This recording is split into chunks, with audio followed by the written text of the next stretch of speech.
ልጄ ሆይ የእግዚአብሔርን ሕግ የዘነጉ ሰዎች አያስቱህ።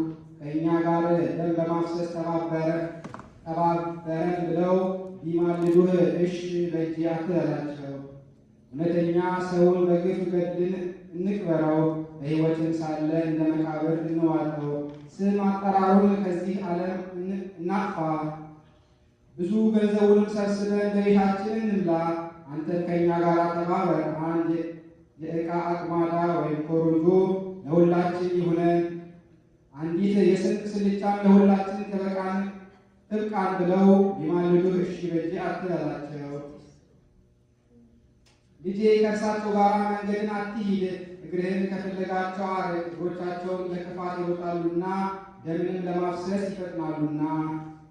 ለወፎች ወጥመድን የሚዘረጉ በከንቱ አይደለምና ሰውን መግደል የለመዱ እነዚህ ብዙ መከራ ይቀበላሉ።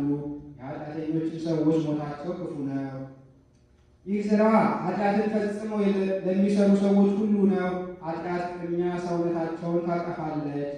ጥበብ በጎዳና ትመሰገን ነበር በዘመነ አበው፣ በአደባባይ ቃሏን ትሰጥ ነበር በዘመነ መሳፍንት።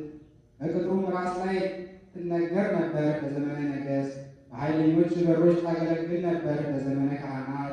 በሀገር በሮችም የጨከናችሁ ሁሉ ትል ነበር በዘመነ ሰማዕታት ብሊት። የዋሆች ሰዎች በዘመናቸው ሁሉ ጽድቅ አላቸው፣ ተናግረው አያፍሩም። እግዚአብሔርን የዘነጋችሁ ሰዎች እስከ መቼ ድረስ ስህተትን ትወዳላችሁ? ሰነፎች ግን መሳደብን የሚወዱ ናቸው። የእግዚአብሔር ሕግ የዘነጉ ሆነው እውቀቱን ጠሉ። የሚያስተምሯቸው ለነቢያት ያጥቡት አይጠራ ሆኑ። ምክሬን ለምን ትለውጣላችሁ?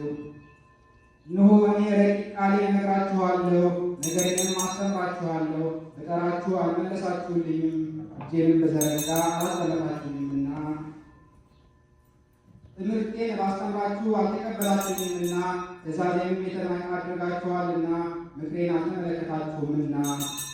እኔም ድንገት መከራ በመጣባችሁ ጊዜ በጥፋታችሁ ደስ ይለኛል። ድንገት ጸብ፣ ክርክር በመጣባችሁ ጊዜ፣ እንደዚሁም ለማጥፋት ጥፋት በመጣባችሁ ጊዜ፣ መማረክና መከራ በመጣባችሁ ጊዜ እኔ በዚያ አለሁ። ከመከራም አድነን ብላችሁ በጠራችሁኝ ጊዜ እኔም ልመናችሁን አልሰማም። ክፉዎች ሰዎች ይፈልጉኛል አያገኙኝም። ጥበብን ጠልተዋታልና የእግዚአብሔርን ቃል ይሰሙ ዘንድ አልወደዱም።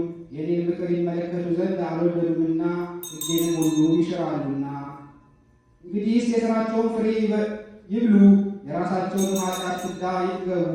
በንስሐ አለመመለሳቸው ሰነፎችን ታጠፋቸዋለችና፣ ነቢያትንም ከመበደላቸው የተነሳ እስራኤል ይጠፋሉ።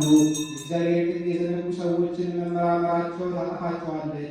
እኔን የሚሰማ ሰው ግን በአምኔታ ይኖራል፣ ያለ ድንጋጼም ከመከራው ሁሉ ያርፋል። የሰለሞን ምሳሌ የምስጢር ትርጉም ወልድየ ኢያስቱከ በሚለው ጀምሮ ሁሉ እኩይ ከሚለው ድረስ ይተረጎማል። ተርጓሚው ልጄ እግዚአብሔርን የዘነጉ ሰዎች አያስቡ ያለውን ቃል